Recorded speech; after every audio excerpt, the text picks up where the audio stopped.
Warga ibu kota Indonesia tercatat paling malas jalan kaki dibandingkan warga di negara lain.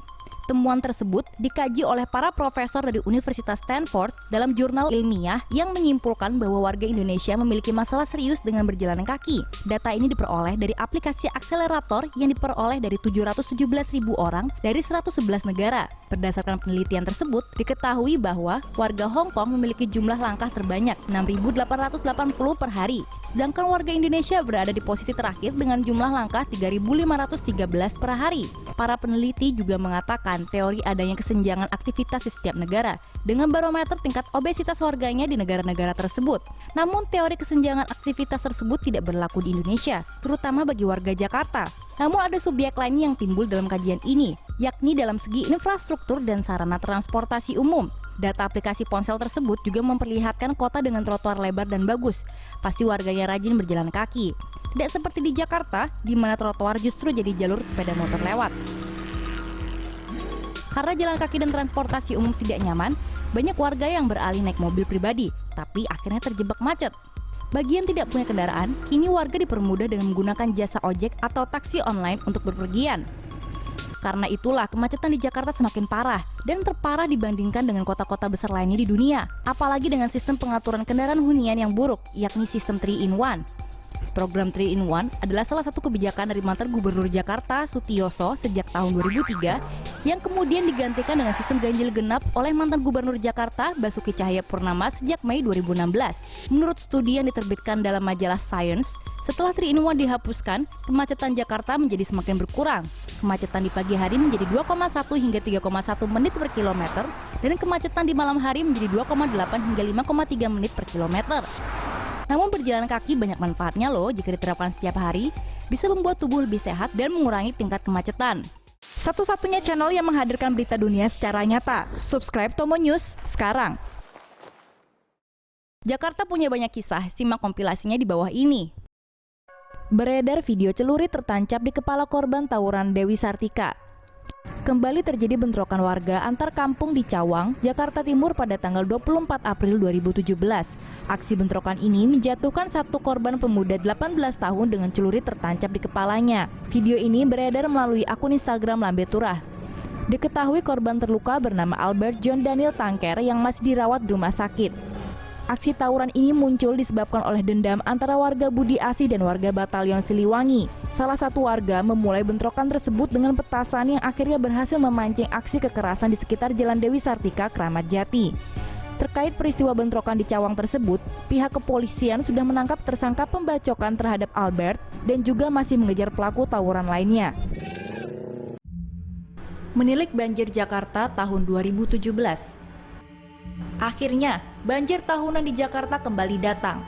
Memang agak terlambat, tapi tampaknya banjir tahun ini bisa dikatakan cukup parah. Sebenarnya tidak hanya Jakarta, melainkan semua daerah juga mengalami banjir. Ini dikarenakan curah hujan yang tinggi dan terjadi hujan angin terus-menerus. Banjir terparah terjadi pada tanggal 20 Februari 2017 dan tampak pada gambar banyak titik genangan air di beberapa wilayah. Banjir Jakarta tahun ini sudah menelan 3 korban warga dan 1 anggota dari pasukan oranye. 3 dari korban hanyut saat banjir dan 1 kesetrum. Jumlah tersebut adalah data korban meninggal akibat banjir yang sudah tercatat dan mungkin jumlahnya masih akan bertambah. Genangan air tertinggi yang berada di Cipinang mencapai ketinggian 1 meter. Warga sudah diungsikan ke Universitas Borobudur dan menunggu di sana hingga banjir surut. Pemprov DKI, petugas PU dan relawan terus membantu korban banjir dengan berkeliling ke rumah warga satu persatu untuk menjemput. Warga akan diangkut dengan perahu karet atau speedboat. Selama cuaca cerah dan tidak hujan, banjir Jakarta sudah pasti akan surut. Setidaknya banjir Jakarta di tahun 2017 ini belum sampai menenggelamkan Bundaran HI. Aksi geng brutal menyerang pemotor dengan samurai. Seorang warga di Jakarta Selatan merekam kejadian sekelompok geng motor bersenjata tajam yang menyerang pengendara motor yang melewati Jalan Jagakarsa. Dilansir dari Warta Kota, aksi brutal ini terjadi pada tanggal 20 Mei. Polisi Jakarta Selatan sudah menangkap 3 orang anggota geng yang membawa samurai di hari yang sama. Hingga berita ini diturunkan, kepolisian Jakarta Selatan masih mengejar anggota geng lainnya. Kejadian ini terjadi di hari Sabtu dini hari. Sekelompok anak muda tanggung terlihat membawa senjata tajam. Beberapa anak-anak ini membawa samurai dan golok yang mereka syaratkan di atas aspal jalan raya. Salah satu anak memainkan samurai di hadapan pengendara motor. Panik, salah satu pengendara motor berusaha menghindar. Tapi pengendara motor tersebut justru jatuh. Lalu diikuti dengan pengendara motor di depannya yang sedang membonceng seorang wanita juga ikut jatuh.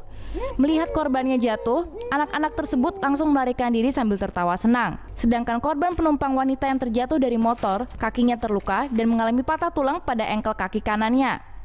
Setelah peristiwa tersebut terjadi, Kepolisian Jakarta Selatan menghimbau warga untuk melaporkan kejadian jika muncul aksi brutal dari para geng motor bersenjata di area Jakarta Selatan. Jadi teman, hati-hati di jalan ya.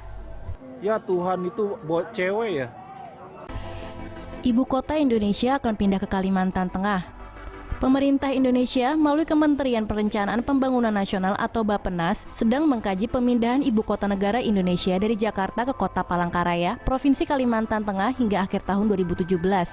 Gagasan ini sebenarnya pernah diungkapkan oleh Presiden pertama Indonesia, Insinyur Soekarno di tahun 50-an. Kemudian disampaikan kembali oleh Presiden Joko Widodo dalam kunjungannya ke Palangkaraya tahun 2016 lalu. Seperti yang dilansir melalui Tempo, urgensi pemindahan ibu kota ini dilakukan karena kondisi tata kota Jakarta yang semakin padat. Arus urbanisasi penduduk ke Jakarta terus meningkat tiap tahunnya. Menurut data tahun 2013, kepadatan penduduk Jakarta sudah mencapai angka 15.052 jiwa per kilometer persegi. Melihat kondisi tersebut, kemungkinan Jakarta di masa depan akan memiliki permasalahan sosial yang lebih besar. Karena saat ini pemerintah Indonesia ingin menyeimbangkan perekonomian Indonesia dengan membangun pusat perekonomian baru di luar Pulau Jawa. Selama ini, pergerakan ekonomi hanya terjadi di Pulau Jawa, itu pun tidak merata dan terpusat di Jakarta saja.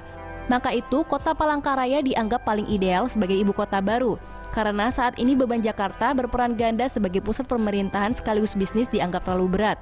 Pindahnya pemerintahan Indonesia ke Palangkaraya diharapkan bisa mengurangi beban Jakarta yang nantinya akan lebih fokus sebagai pusat bisnis. Selain itu, jika ibu kota Indonesia di Palangkaraya, tentunya bisa meningkatkan sektor perekonomian, pendidikan, dan transportasi di Pulau Kalimantan.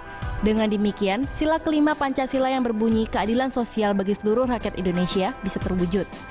Namun, rencana pemindahan ibu kota ini hanya bisa terlaksana jika didukung keputusan politik yang melibatkan DPR.